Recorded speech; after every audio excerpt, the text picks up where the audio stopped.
These women are moving out of old roles and into new ones.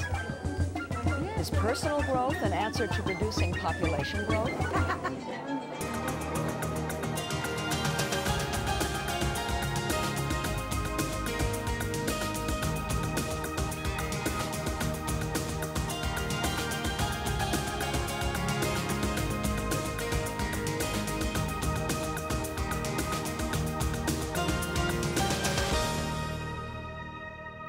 Hi, I'm Jane Fonda.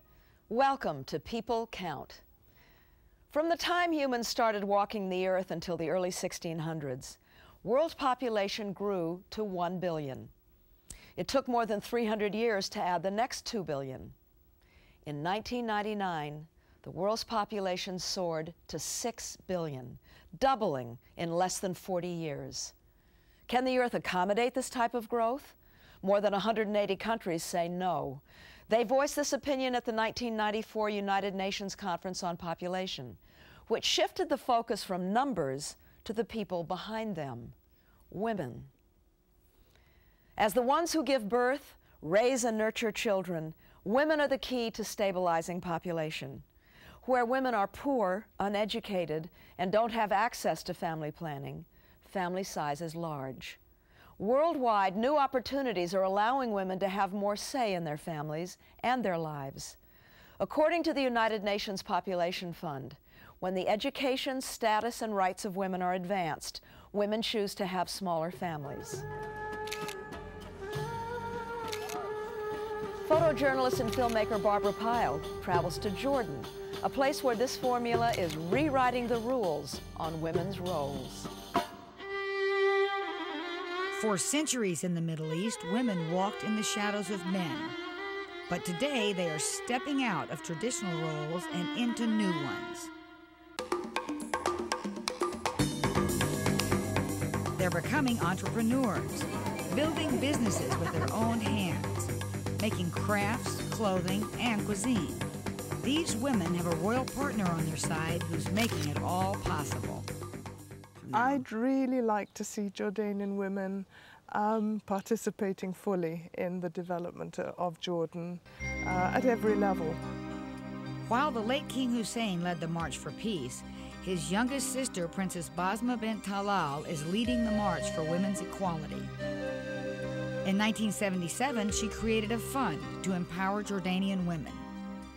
The Jordanian Hashemite Fund for Human Development helps Jordanian women develop their ideas into innovations, work that will earn them money and new respect. They learn how to start their own small businesses by coming here. Community development centers, which the fund sets up in cities and villages all over Jordan. The community center is a hub for many different activities. For women, it's really provided a place where they can come to an atmosphere of, relative ease, and it gets them out of the house.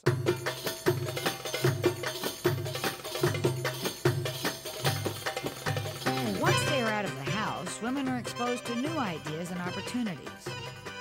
Princess Basma believes increased opportunities for women benefit all family members.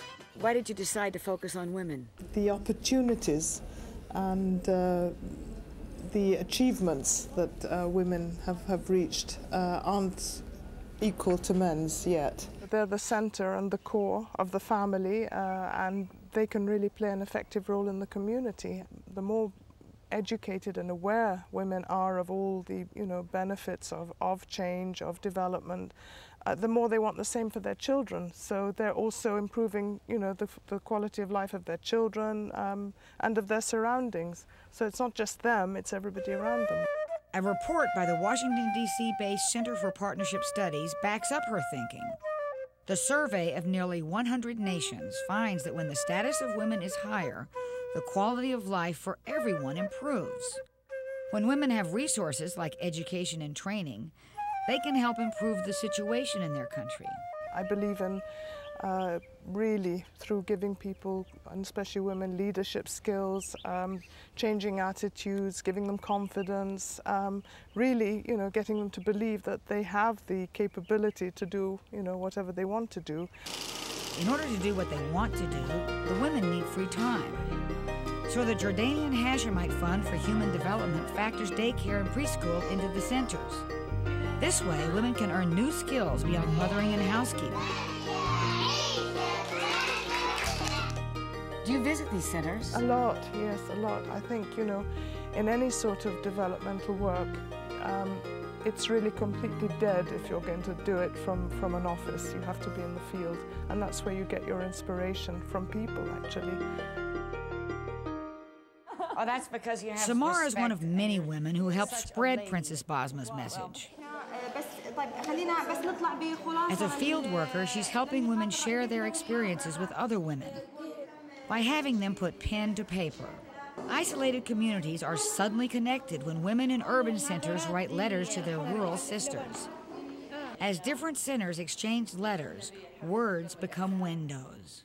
We find another way to exchange the information and the experience through this letter, and also about their achievements. What was their activities, about their achievements and things like that. Samar travels through the desert to reach this rural Bedouin area. Although the letter she carries from the urban center is simple in form, its effects can be profound. When she arrives in this community, the sights and sounds of an ancient culture are in full swing. Nowhere is tradition more rooted than here.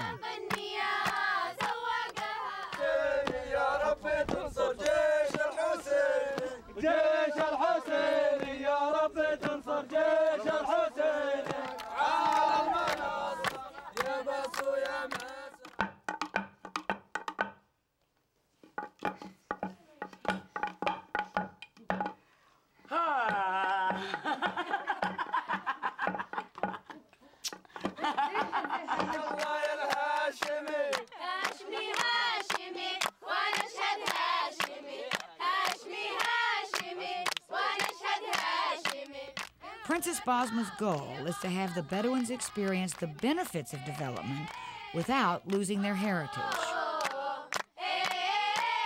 What you're doing is being based on your roots and being based on your background, because otherwise if it's alien, then it doesn't survive. Obviously, modern Jordan has changed, and we're a modern state. But within that, we still very much have our, tribal background and traditions, and I think it's very good. Formerly nomadic, most Bedouins have now settled. But there is once again movement in these women's lives. A literacy movement. The letter Samar brings to the center is read in class, evidence of newfound skills and a sense of community among these women. عدد أعضاء اللجنة 30 عضوة، وتم تشكيل اللجنة بطريق الانتخاب في شهر 3 من عام 94. Why did you start the literacy class? I decided to join the classes because I wanted to understand more about my situation. Keeping up with my children's growth and development is very important to me. At 50 years old, I am learning to read the Quran. Words also become tools for confidence and empowerment. This new skill enables me to get on the right bus and read my official papers. There is a growth in the community, and I'm working harder to be part of the development. How has your life changed because of the literacy class? I have another life besides being at home. In this class, I have learned more about women. There is a whole social life that is new to me, and my husband and children are encouraging me. Would you recommend this class for other Bedouin women? I am discovering that education is a beautiful thing. I am encouraging all my Bedouin friends and women in the community to join. Well, tell her that I hope that she brings everybody to the literacy class. Yes, shukran, shukran.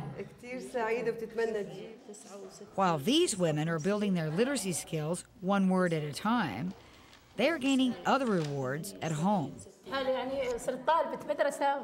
It's the most beautiful feeling. I feel I am really being honored and appreciated. Everybody is respecting my time. Although Jordan is moving towards equality between men and women still have few rights when it comes to their personal relationships. For example, it is illegal for women to have an adulterous affair or marry someone of their own choice. Often they can only marry someone selected by their family. If they violate this ancient tradition, they can be arrested. The women's families are often outraged, not at the authorities, but at the women themselves, who are blamed for dishonoring the family name. Often family members bail out their female relatives, then murder them in what is known as honor killings. Women who are raped or sexually assaulted can also be victims of honor killings. A man, even if charged and then convicted of an honor killing, will often serve as little as 6 months in prison and usually no longer than 3 years. Ironically, women spend time in prison voluntarily when their lives are threatened by family members. Nearly a third of the female inmates in this prison are being held for their own protection. Jordan, more than any other Arab country, is trying to tackle this problem. The royal family, with the help of local authorities, is working to completely eliminate the practice of honor killings. A hotline has recently been set up for women who are threatened by domestic abuse. Plans are underway to open a women's shelter in 1999, the first of its kind in the Arab world. Princess Basma's organization is working to make sure young women like 19-year-old Tahini will have bright, secure futures without these dangers.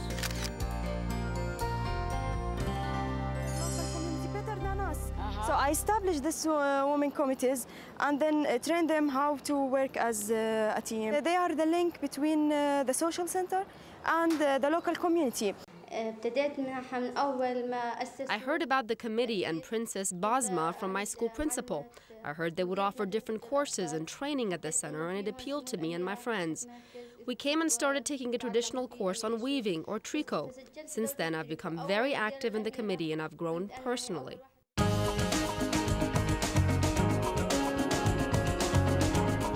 Samar works with these women to determine what type of projects will bring in income.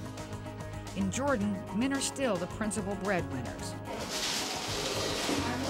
By teaching women to run businesses, the Jordanian Hashemite Fund is helping women develop skills to make money. How has the Women's Committee changed your life? I was never allowed to be out of my home and be part of a skill or a new profession. But when the Women's Committee was formed, my father actually started encouraging me. It changed my life. How is your life now different from your mother's life?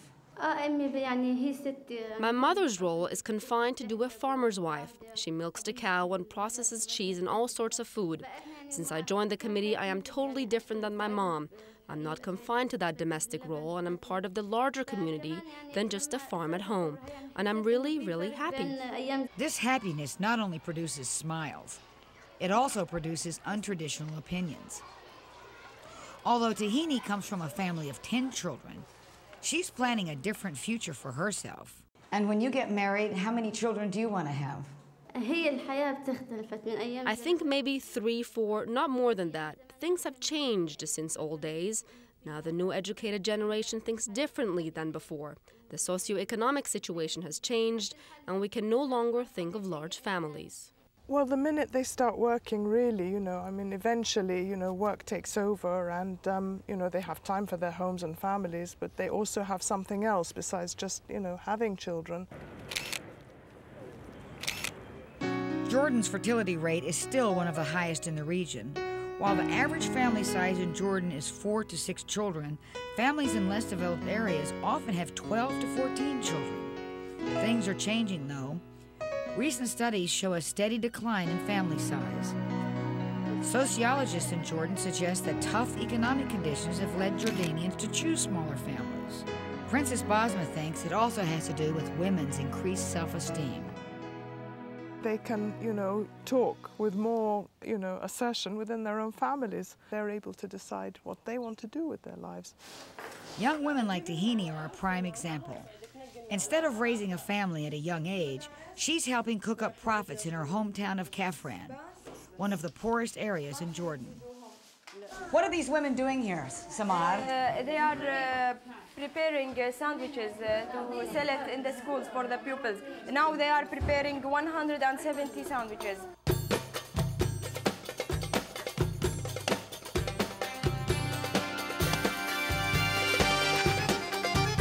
When women can earn money for themselves, what happens? She become more independent. Now she don't depend on her husband or on her son to give her the money to spend on herself. She feel strong, more independent.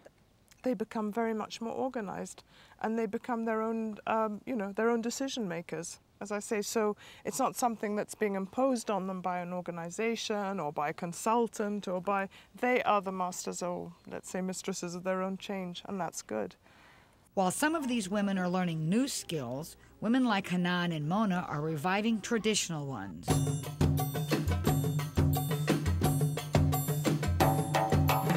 Hanan and her family are both literally and figuratively preserving the country's agricultural tradition.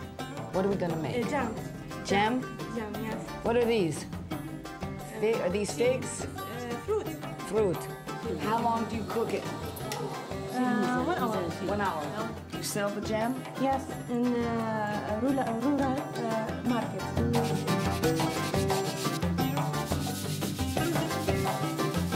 Mona transforms these bare pots into original pieces of art for market.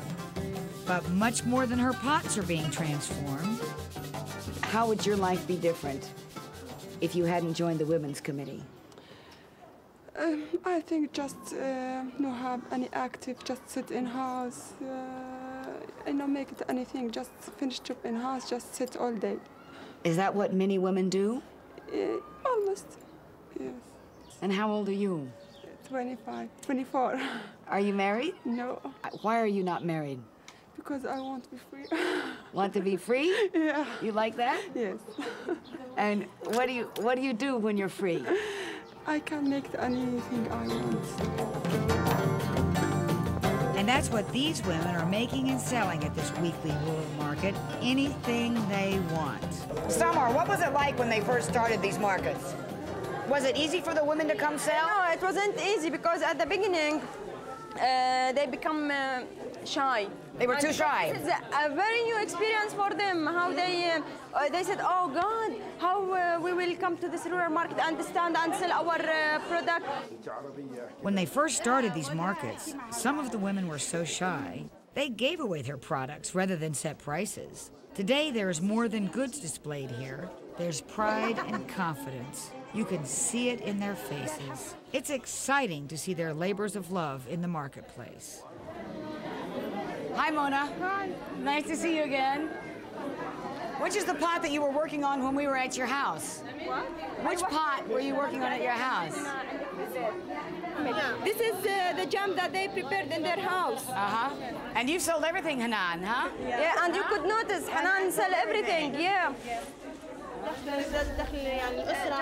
She said that now I feel that I have a good position in the community, in her local community, and this rural market increased her income. Yeah. And they use their skills, not only in the house, outside the house also. A trained lawyer, Samar believes the most essential step in these personal transformations is access to information about the laws. We must educate the women. What is their rights, civil rights, everything about their rights in different places. And what happens to the women when they know what their rights are? Oh, first they said, oh, we don't know that we have this rights. And they start to demand the rights. Little by little, and their life become better than before. And they feel strong more than before. This is the point, because they think that they don't have the rights, they don't have anything. But when they realize that they have the right, that provides them with power. That makes them strong more than before. How does that make you feel, seeing those kind of changes? Oh, that makes me feel very happy, of course. So do you like your job? This is the fruit of my job. While Samar oversees the successes of the women's committees on a local level, Princess Basma focuses her energies on the big picture. She's started an organization to represent the 120,000 local committee members on a national level. Its aim is twofold: to change laws that discriminate against women and help increase women's numbers in political office. And it's working. Now women sit on all the municipal committees at village level, in the rural areas, in the municipalities, alongside men. Princess Basma believes that the power of women can put women in power. For the first time in Jordanian history, a woman has been elected mayor. Since we filmed this program in 1994, Princess Basma has opened up a resource center. It's a training ground and think tank devoted to the advancement and empowerment of Jordanian women. She's also launched a small business development center, which helps women turn their ideas into businesses by offering them loans and specialized training. With a blueprint now in place, many Jordanian women are building futures with smaller families and richer lives. The architect behind these opportunities enjoys the view. What keeps you going? The fact that I really love what I do, and I really believe, you know, as I say, I feel very lucky to be doing something I love doing, and I love being with people, and I like seeing things grow, and I like seeing change, especially change for the better. And it's not always a success. What is the ultimate reward for Princess Basma? When you come back, you know, a year later to something that you started, and you see how happy they are, how much they really believe in what they're doing. Because you go the first time and people are shy. You keep working with them, and then you go back, as I say, after a period of time, and they're so full of ideas. They're so proud of what they have and of what they've achieved. So I think that's really the most wonderful feeling I get.